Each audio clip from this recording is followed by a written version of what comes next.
할렐루야. 우리 살아계신 하나님께 감사와 찬양과 영광의 박수 올려드리겠습니다. 아멘. 네, 오미크론 1일 확진자가 2만 명이 넘으면서 저희 교회 성도들 가운데에도 5가정 7명이 현재 확진되었고 그 가족들이 다 자가격리를 하고 있는 중입니다. 교회에서는 생필품을 좀 모아서 푸드박스를 현재 전해드리고 있습니다. 잘 버티고 견뎌서 우리 모두가 다 이 어려운 과정을 잘 통과하실 수 있기를 바랍니다. 잠깐 기도하고 말씀 나누겠습니다. 자비로우신 하나님 아버지, 전염병이 창궐하고 전쟁의 소식이 우리의 귀에 들리는 이때에 역사를 주관하시는 하나님을 신뢰하며 말씀 앞으로 나왔습니다. 주님, 이 시간에 우리의 귀를 열어주셔서 말씀하여 주시고 깨닫게 하여 주시옵소서. 예수님의 이름으로 기도하옵나이다. 아멘.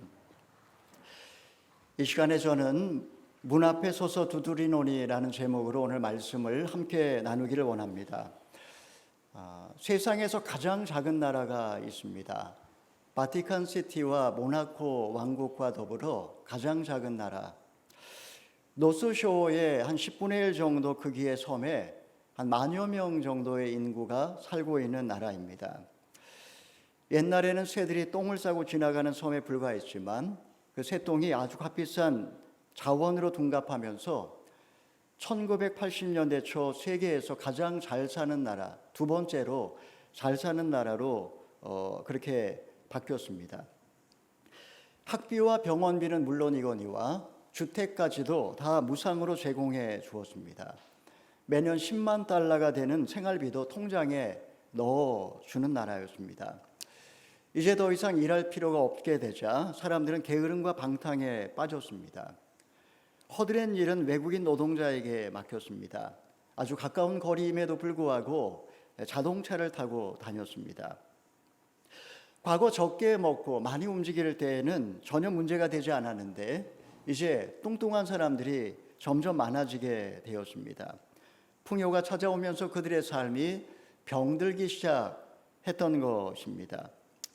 30년이 지난 후 자원은 고갈되었고 이제는 건강한 사람을 찾아볼 수 없을 정도로 전 국민이 다 질병에 시달리는 그런 나라가 되고 만 것입니다. 여러분, 신앙의 패턴도 비슷합니다.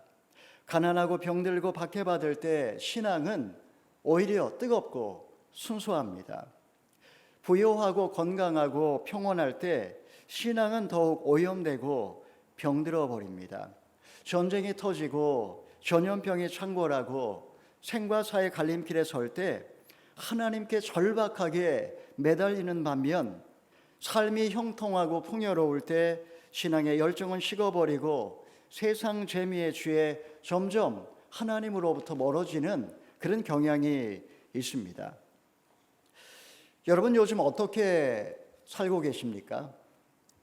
스스로 나는 부족함이 없다라고 말하지만 실상은 가난하고 곤고하고 가련하지 않습니까? 신앙의 열정도 자기 성찰의 모습도 사라진 채 그저 매일매일 삶의 무게에 지쳐 그렇게 살고 있지는 않습니까? 예배당에 나오거나 아니면 화면 앞에 지금 앉아 있긴 하지만 어느새 대화 없는 부부처럼 그렇게 하나님과 서먹서먹하지는 않느냐 하는 것입니다. 이 시간에 우리는 본문 말씀을 통해 지금도 우리의 마음 문을 두드리고 계시는 그 예수님에 대해 함께 말씀을 나누어 보고자 합니다. 저희는 지난 7주 동안 요한계시록에 나오는 7교회 에베소, 서머나, 버가모, 두아디라, 사데, 빌라델피아를 거쳐서 이제 마지막 지점에 도착했습니다. 라오디게아는 사도행전에 나오는 부르기아 지방의 수도였습니다. 역사가 폴리니에 의하면 이곳의 원래 이름은 디오스폴리스였는데 시리아의 왕 안티오쿠스 2세가 그의 부인의 이름을 따서 라오디게아라고 그렇게 도시의 이름을 불렀다라고 전해지고 있습니다. 라오디게아에 교회가 있었습니다. 이 교회가 어떻게 세워졌을까? 성경에 보면 에바브라라고 하는 그런 인물이 나오는데 바로 그에 의하여 교회가 세워졌을 거라고 알려져 있습니다. 골로새서 4장 15절에 보면 눈바와 그녀의 가정에 대하여 이야기가 나옵니다. 바로 이 눈바라고 하는 여성의 집에서 예배를 드렸을 것이라고 그렇게 짐작합니다. 첫 예배를 드렸을 때 에바브라가 눈바라고 하는 여성의 집에서 몇 사람 되지 않은 성도들과 첫 예배를 드릴 때 아마 감격과 감동과 눈물이 있었을 것입니다. 이제 오랜 세월이 흐르면서 어느새 그 모든 열정도 사라졌고 이제는 미직지근한 교회로 그렇게 되고 말았던 것입니다. 첫 번째로 주님께서는 이 교회를 토해내고 싶다 이렇게 말씀을 하고 계십니다. 우리 14절의 말씀을 읽어보겠습니다. 시작. 너는 라오디게아 교회의 사자에게 이렇게 써라. 아멘이시요 신실하고 참된 증인이시요 하나님의 창조의 근원이신 분이 이렇게 말씀하신다. 예수님은 자신을 아멘이시요 참되고 충성된 증인이라고 자기를 소개하고 있습니다. 우리가 늘 예수님의 모습을 말씀드릴 때 그 교회의 상황과 항상 연관해서 주님의 자신을 계시하는 것을 알고 있습니다. 예수님에게는 늘 아멘만 있었습니다. 그분은 하나님의 사랑을 증거하기 위해서 일생 아멘 충성스럽고 정직한 증인으로 사셨습니다. 예수님의 공생에는 다른 성인들과 비교해 볼 때 고작 3년밖에 되질 않았지만 그분은 목숨을 내놓고 아버지 하나님의 뜻을 이루기 위하여 정말 열정적으로 3년의 인생을 사셨던 분입니다. 자, 주님은 라오디게아 교회를 어떻게 책망하고 계십니까? 우리 15절의 말씀 읽어봅니다. 시작. 나는 내 행위들을 알고 있는데 너는 차지도 않고 뜨겁지도 않다. 나는 내가 차든지 뜨겁든지 하기를 바란다. 지금 라오디게아 교회 성도들은 열정을 상실했습니다. 한 덩이 재로 쓸쓸하게 남는 게 두려웠는지 모릅니다. 미지근한 신앙인이 된 이유는 세상과 그리스도 사이에 한 발씩 걸쳐놓고 살았기 때문입니다. 물이 부족한 라오디게아는 7km 떨어진 히에라폴리스로부터 수로를 통해 물을 끌어와서 마셨습니다. 예수님은 미지근하게 식어버린 온천수에 빗대어 지금 그들의 신앙을 책망하고 계시는 것입니다.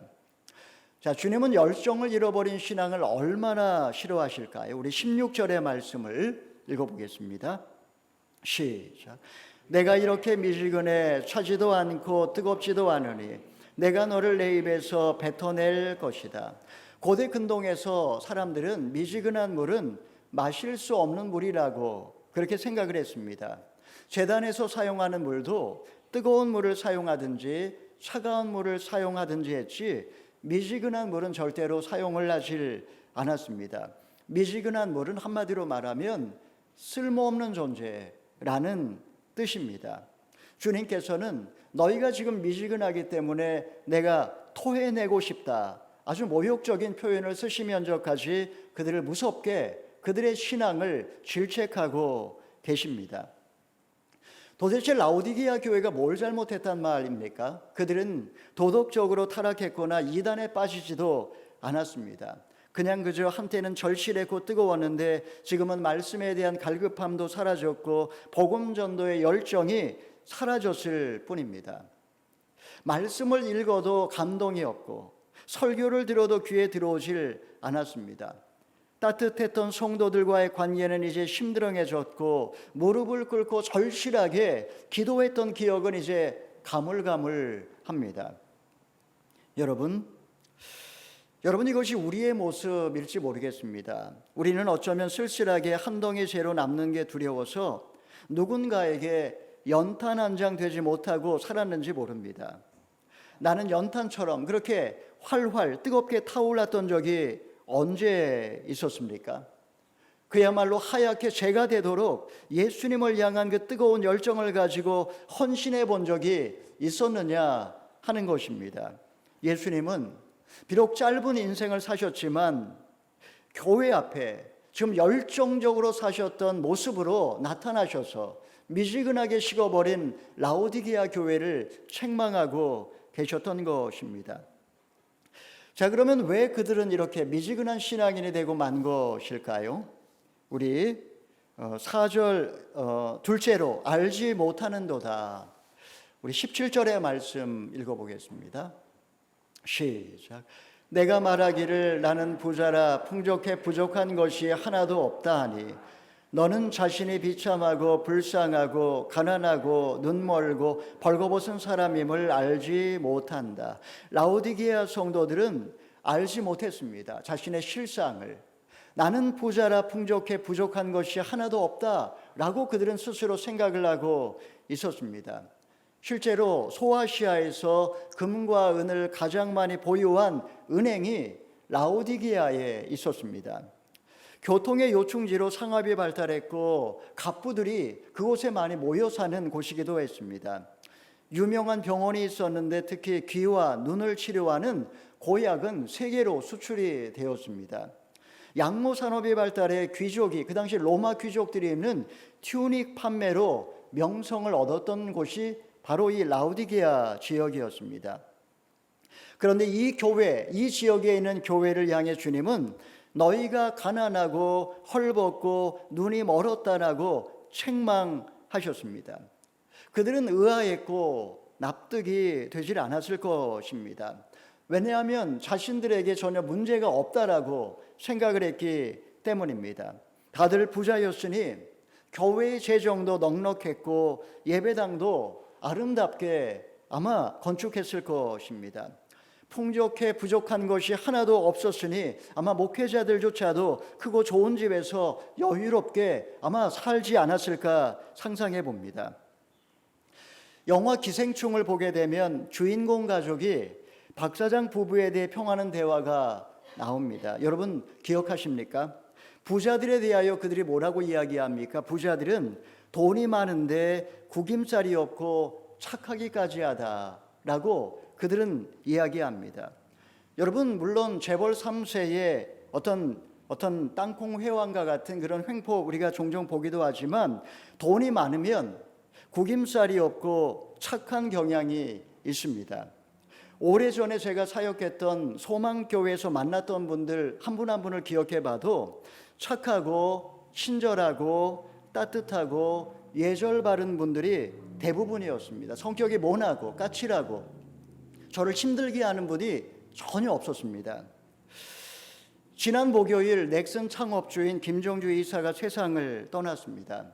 한국에서 개인 재산 순위 3위에 해당하는 엄청난 부자입니다. 아버지는 판사 출신이요 두 분의 이모부는 외무부 장관과 청와대 경제수석을 지낸 대단한 금수저 집안입니다. 70억 달러의 재산을 사회에 환원하겠다. 우리 뉴질랜드 최고 갑부가 50억 달러니까 70억 달러의 재산을 사회에 기부하겠다. 정말 대단한 그런 약속을 했고 그리고 어린이 병원 설립에도 힘썼던 그였습니다. 그가 불과 54살의 나이에 갑작스럽게 세상을 등진 이유에 대하여 지금 이야기가 무성합니다. 여러분 당장 우리가 가난하면 궁상맞게 살면서 모질어지고 구김살이 생기니까 차라리 돈이 많아지면 경제적인 자유를 얻어서 여유롭게 살 수 있으니까 우리는 누구나 다 부자가 되고 싶어 합니다. 물론 부자가 되고 싶다고 해서 부자가 되는 것도 아니에요. 또 부자가 된다고 해서 누구나 다 행복이 보장되는 것 아닙니다. 부자가 된다고 해도 삶의 핵심, 정말 신앙의 본질을 잃어버리면 실상은 가난하고 헐벗고 비참하고 눈먼 인생을 살 수 있다라는 것, 그것을 우리에게 가르쳐 주는 것입니다. 사랑하는 여러분, 주님과 뜨거웠던 그런 첫사랑의 경험이 언제였습니까? 가난하고 부족한 환경에서 벗어나기 위해서 그저 지금 세상의 물질만을 쫓아 살고 있지는 않습니까? 지금 여러분의 신앙 상태에 대하여 예수님께서 뭐라고 말씀하시는 것 같습니까? 영적인 맹인과 같아서 자신을 돌아보지 못한 채 만약에 내가 지금 세상에 취해서 살아가고 있다면 주님이 토해내시기 전에 돌이켜 그 첫사랑을 다시 회복하실 수 있기를 바랍니다. 자, 어떻게 하면 첫사랑을 회복할 수 있을까요? 셋째는 세 가지 처방을 내려주십니다. 우리 18절의 말씀을 읽어보겠습니다. 시작. 그러므로 내가 내게 경고한다. 내가 풍족하게 되려면 내게서 불로 정련한 금을 사거라. 너의 벌거벗은 수치를 드러내지 않으려면 흰옷을 사서 입어라. 내가 보고 싶으면 안약을 사서 내 눈에 발라라. 주님께서는 알 듯 모를 듯 세 가지 처방을 내리십니다. 첫째는 볼로 재련한 금을 사라 하셨습니다. 히에라폴리스를 통해 흘러들어오는 물에는 석회질이 많이 섞여 있어서 이 불순물이 많았습니다. 라오디게아 교인들은 이 불순물이 섞여 있는 물을 마셨던 것입니다. 그들은 세상에 물들어서 혼합주의가 되어 있었기 때문에 정련이, 재련이 필요했습니다. 하나님은 이제 머지않아 그들을 고난의 풀무에 집어넣어서 그들을 연단하실 것입니다. 시련을 견뎌낸다면 그들은 이제 정금 같은 신앙인으로 이제 다시 태어나게 될 것이고 볼로 정련한 금을 얻게 될 것입니다. 두 번째로 주님께서 내리신 처방은 흰옷을 사서 입어라, 이렇게 말씀을 하고 있습니다. 라오디게아 교인들의 상황이 어떠한지를 보여주는 겁니다. 그들은 지금 세상에서 수치를 당하고 있었습니다. 분명히 신앙인인데 쥐도 아니고 새도 아니고 박쥐 같은 자로 살았기에 세상 사람들에게 무시를 당하고 있었습니다. 어떤 면에서 보면 불신자들이 더 정확하게 신앙인들을 진짜인지 가짜인지를 구분을 합니다. 주님은 너희의 지금 그 수치를 가리도록 흰옷을 입으라고, 흰옷이라는 것은 회개를 말합니다. 주님은 돌이키는 자를 희게 하시고 그리고 의의 옷을 입혀주겠다라고 약속을 하시는 것입니다. 세 번째 처방은 안약을 사서 눈에 바르라는 것입니다. 이것은 뭘 의미할까요? 지금 그들의 상태가 영적으로 소경이라는 의미입니다. 스스로 본다고 착각을 했지만 영적인 분별력이 없는 자들이었습니다. 텔레비전을 보고 뉴스를 보는 것은 잊지 않았지만 일정한 시간 삶의 일상을 멈추고 자기 내면을 들여다보면서 주님의 음성을 듣는 것은 할 줄 몰랐습니다. 주님은 말씀의 안약을 발라서 눈을 뜨고 영원한 가치를 위해 살라고 그렇게 가르쳐 주시는 것입니다. 주님이 이토록 책망을 하고 경계하는 이유가 무엇일까요? 우리 19절의 말씀을 읽어보겠습니다. 시작. 나는 내가 사랑하는 사람들마다 책망하고 징계한다. 그러므로 너는 열성을 내고 회개하여라.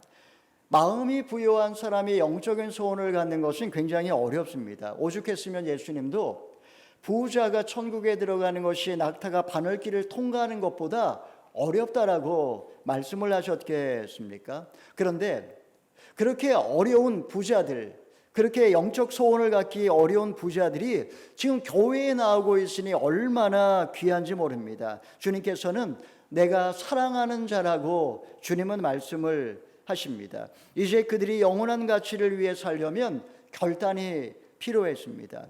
주님은 그들을 사랑하셨기 때문에 애타는 심정으로 그들을 책망하시고 깨우쳐 주고자 하셨던 것입니다.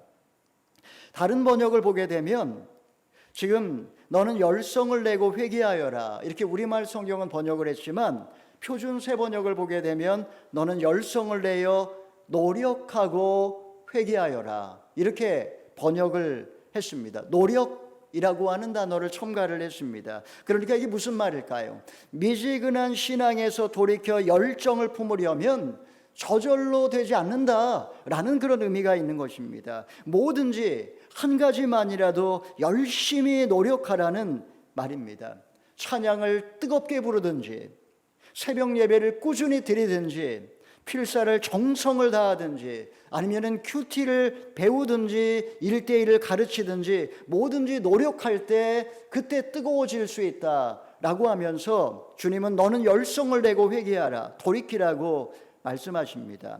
여러분, 지금 고난의 풀무불로 주님이 여러분을 연단하고 계시다면 지금 내가 제거해야 할 불순물은 무엇일까요? 누군가로부터 벌거벗은 수치를 당하고 있다면 신앙인으로서 내가 돌이켜야 할 죄는 무엇일까요? 그냥 세상을 살아가면서 재리에 밟고 계산에 능하지만 하나님 나라에 대하여 눈뜬 소경으로 그렇게 살고 있지는 않습니까? 지금이라도 늦지 않았으니 열성을 내고 한 가지라도 절박한 마음으로 하나님 앞에서 스트럭을 하면서 내 마음의 중심을 주님께로 돌이키실 수 있기를 바랍니다. 자, 주님은 이렇게 순종하는 자에게 어떤 복을 주십니까? 우리 20절에서 22절 마지막으로 본문 읽어보겠습니다. 시작. 보라, 내가 문 앞에 서서 두드리니 누구든지 내 음성을 듣고 문을 열면 내가 들어가서 그와 함께 먹고 그는 나와 함께 먹을 것이다. 이기는 사람에게는 내가 이긴 후에 내 아버지와 함께 그분의 보좌에 앉는 것 같이 내가 내 보좌에 나와 함께 앉게 할 것이다. 귀 있는 사람은 성령의 교회들에게 하시는 말씀을 들어라. 주님은 새벽 어스름녘 등불을 들고 문을 두드리고 계십니다. 특이한 점은 문에 문고리가 없다는 것입니다. 그 문은 안에서 열어야 열리는 문입니다. 문 앞에는 오랫동안 문을 열지 않은 것처럼 잡초와 넝쿨이 우거져 있습니다. 만약 문을 열면 주님이 들어오셔서 내가 너와 함께 먹고 마시며 교제하겠다, 그렇게 말씀을 하십니다. 더 나아가 마지막 날 내가 나와 함께 보좌에 앉게 하실 것이라고 그런 약속도 하고 계십니다. 여러분, 부부가 한 지붕 아래 살아도 마음의 문을 열고 노력해야 친밀한 관계가 유지되는 것입니다. 마찬가지로 주님과의 관계도 저절로 되는 게 아닙니다. 내가 먼저 마음의 문을 열고자 노력해야지 주님이 우리의 자유의지를 거슬러서 우리 안에 들어와서 우리를 억지로 우리와 그렇게 사귐을 가질 수 없다라는 것입니다. 예수님과 인격적인 만남 없이 신앙생활 가능합니다. 주님과 전혀 교감 없이 종교생활 할 수도 있습니다. 하지만 이렇게 세월이 흐르면 점점 익숙해지면 위험에 빠지게 되는데 결국에는 내가 실상이 가난하고 헐벗고 눈먼 삶을 살고 있음에도 불구하고 스스로 속아서 그렇게 살고 만다라는 것입니다. 여러분, 주님이 지금 내 문 앞에 서서 두드리고 계시는데 아직 내가 열지 않은 문은 무엇입니까? 오늘도 나를 부르시는 그 주님의 음성에 나는 민감하게 반응하고 있습니까? 주님께 문을 열기 위해 내가 오늘 노력해야 되는 것은 무엇일까요? 돌이키지 않으면 주님은 나를 사랑하시기 때문에 고난의 불로 연단하신다라고 경고하고 계십니다. 귀 있는 자는 성령의 교회들에게 하시는 말씀을 들으시기를 바랍니다. 부유한 집안에서 막내로 태어나 물질적으로 어려움 없이 곱게 자란 분이 계십니다. 성품이 착하고 내성적이어서 친구가 별로 없었고 부모님의 보호 속에 온실 속 화초처럼 자랐습니다. 신앙생활도 어려서부터 했던 분입니다. IMF 외환위기로 아버지가 돌아가시면서 재정적인 어려움 때문에 결국 유학생활을 접고 귀국을 해야만 했습니다. 어머니로부터 벗어나기 위해서 결혼했지만 가정을 등한시한 채 세상에 빠져서 살았습니다.